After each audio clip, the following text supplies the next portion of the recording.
जय साईं राम। ओम साईं राम। दोस्तों, आज फिर से बाबा के एक नए चमत्कार के साथ और नए अनुभव के साथ मैं हाजिर हूँ बाबा की एक और लीला आपको सुनाने के लिए।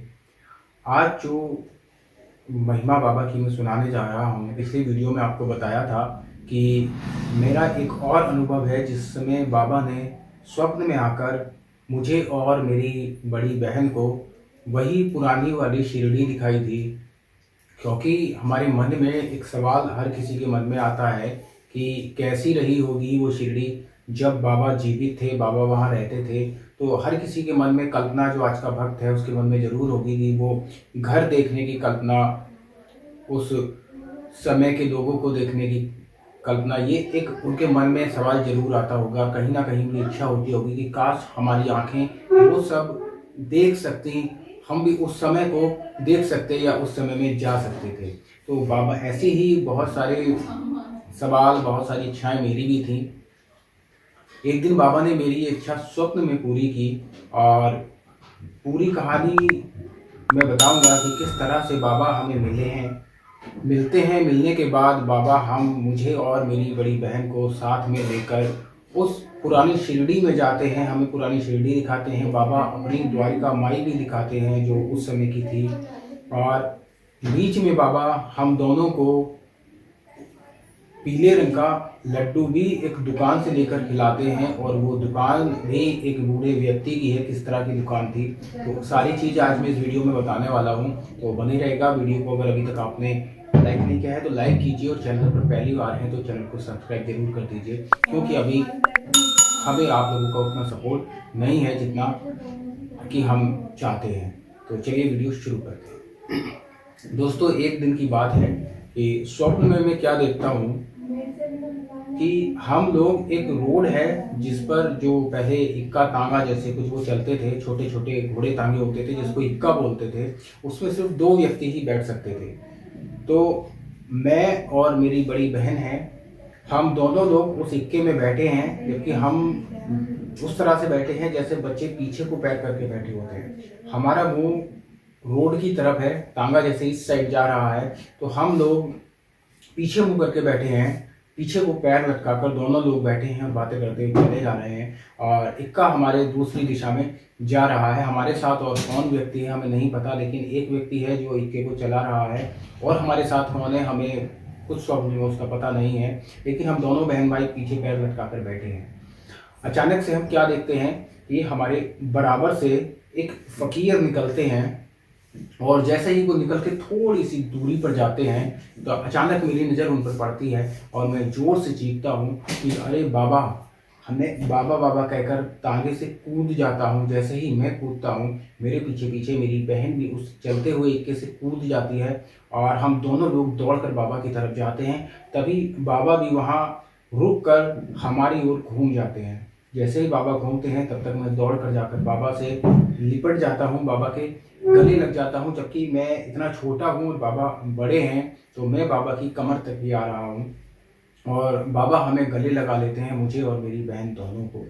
उसके बाद तांगा चला जाता है, हम लोग बाबा के साथ साथ आगे चलने लगते हैं। तो वहीं से एक थोड़ा सा, जैसे वो रोड ऊंची है, जिस रोड पर हम हैं वो रास्ता ऊंचा है, रास्ते दोनों ही कच्चे हैं। उसके साथ से एक नीचे को पतला सा रास्ता जाता है, जंगल है, कोई शहर या कोई गांव सा नहीं है, जंगल सा है। उस रोड से जैसे ही बाबा हमसे कहते हैं कि आओ मेरे साथ, इधर आओ, तो जब हम बाबा के साथ साथ नीचे चलते हैं तो नीचे जाने के बाद एक छोटी सी दुकान है, जिसमें आगे थोड़ी सी कुछ मिठाइयाँ रखी हैं थाल में।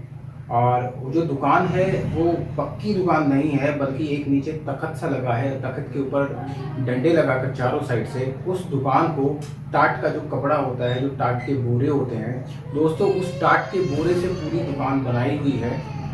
वहाँ एक बुजुर्ग बैठे हैं, बूढ़े से व्यक्ति हैं। अब बाबा उनका कुछ नाथ करके नाम लेते हैं, ये मुझे याद नहीं रहा कि वो काशीनाथ कहते हैं या दीनानाथ कहते हैं। फिलहाल वो एक कुछ नाथ करके बाबा उनसे कहते हैं कि बच्चों को मिठाई खिलाओ। तो वो व्यक्ति हम दोनों बहन भाई को पीले वाले जो लड्डू होते हैं बूंदी के, ये दो दो बूंदी के लड्डू हम दोनों को देते हैं और हम दोनों उसको वहीं बैठकर खाते हैं। बाबा हमारे पास ही बैठे रहते हैं। उसके बाद दुकान से हम फिर सीधे फिर बाबा के साथ साथ चलते हैं और अचानक से हम जहाँ पहुँचते हैं तो हम बाबा के एक खपड़ेल टाइप का काफ़ी बड़ा सा एक कमरा है जो कच्चा है। उस कच्चे कमरे में बाबा हमें लेकर जाते हैं। तो वहाँ एक छोटा सा शिक्षा बना है जिसमें एक दीपक जल रहा होता है। खाने तेल का दीपक है। बाबा उसमें थोड़ा सा और तेल डालते हैं और उसको जला देते हैं। उस वक्त मैं बाबा के पास अकेला हूँ। मेरी बहन वहाँ स्वप्न में मेरे साथ उस समय नहीं है, वो शायद कहीं इधर उधर हो गई हो। और बाबा की जो कमरा है जहाँ हम खड़े हैं उसके ठीक सामने एक पक्का मकान दिखता है और बहुत ही अच्छा मकान है, पक्का है, नया बना हुआ है। और वहाँ आज के समय में जो ये 100 वाट का एक बल्ब जलता है, इसी तरह का एक बहुत बड़ा बल्ब वहाँ जल रहा है और इतना प्रकाश है कि बहुत ज़्यादा जगमग जगमग पूरा घर हो रहा है। मैं बाबा से एक प्रश्न करता हूँ। मैं बाबा से कहता हूँ, बाबा आप भगवान हैं और आपके घर में ये मामूली सा आपने खाने वाले तेल का दिया जला रखा है, सरसों के तेल का, और सामने उसके घर में देखो कितना बड़ा बल्ब जल रहा है, कितना उजाला हो रहा है, ऐसा क्यों? तो बाबा मुझे कहते हैं कि मेरा काम ही है दूसरों के घरों में प्रकाश करना, यही मेरा कर्तव्य है, यही मेरा धर्म है। और मैं इसीलिए संसार में आया हूँ ताकि मैं लोगों के दुखों को हर सकूँ और दूसरों के घरों में प्रकाश कर सकूं, उजाला कर सकूं, दूसरों के जीवन में उजाला कर सकूं। मैं दूसरों के दुख लेकर सबको सुख देता हूं, सबके जीवन में उजाला करता हूं। दोस्तों, इसके बाद अचानक से मेरी आँख खुल गई और उस स्वप्न वहीं था, वहीं का वहीं रह गया। इसके बाद मुझे यही स्वप्न फिर से कुछ दिनों के बाद आया जो सेम यही था और उस स्वप्न की मुझे बहुत ज़्यादा याद नहीं रही। तो ये एक छोटा सा अनुभव था बाबा का।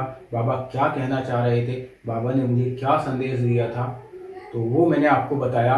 और एक और प्यारा सा अनुभव है जो हम कल की वीडियो में बताएंगे। की वीडियो का इंतजार करिएगा, बहुत जल्द आएगी वीडियो। बहुत प्यारा सा अनुभव है कल का। तो इस वीडियो में इतना ही, मिलते हैं फिर किसी अगली वीडियो में। तब तक के लिए नमस्कार, जय साईं राम।